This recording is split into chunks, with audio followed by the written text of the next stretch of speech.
Hello రైతు సోదరులారా, అందరికీ నమస్కారం. Welcome to our channel. ఈరోజు మేము వరి నాటు నాటుతున్నాము.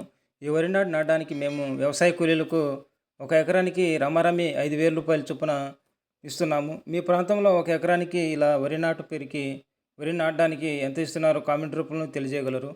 ఇక రైతు సోదరులకు ఒక ముఖ్య గమనిక, ఎప్పుడైతే మనం వడ్లు చల్లేటప్పుడు కొంచెం పతలాగా చల్లుకుంటామో వరి నారు కూడా బాగా పడుతుంది, కొంచెం వేరు కూడా బాగా వస్తుంది. ఇక మన ఛానల్ ఎవరైతే సబ్స్క్రైబ్ చేయలేదో ప్లీజ్ లైక్ అండ్ సబ్స్క్రైబ్. ఇక వ్యవసాయ కూలీలు వారి వరి నాటు నాటే క్రమంలో వారి పాటలు వర్ణాతీతం. సో ఈ పాటలో మీకు ఈ వీడియోలో చూపిస్తున్నాము. Thank you.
గూటిలున్న రామ తెలుప గురనే పాలము చెందినారన్న ఎంత బాగుంది.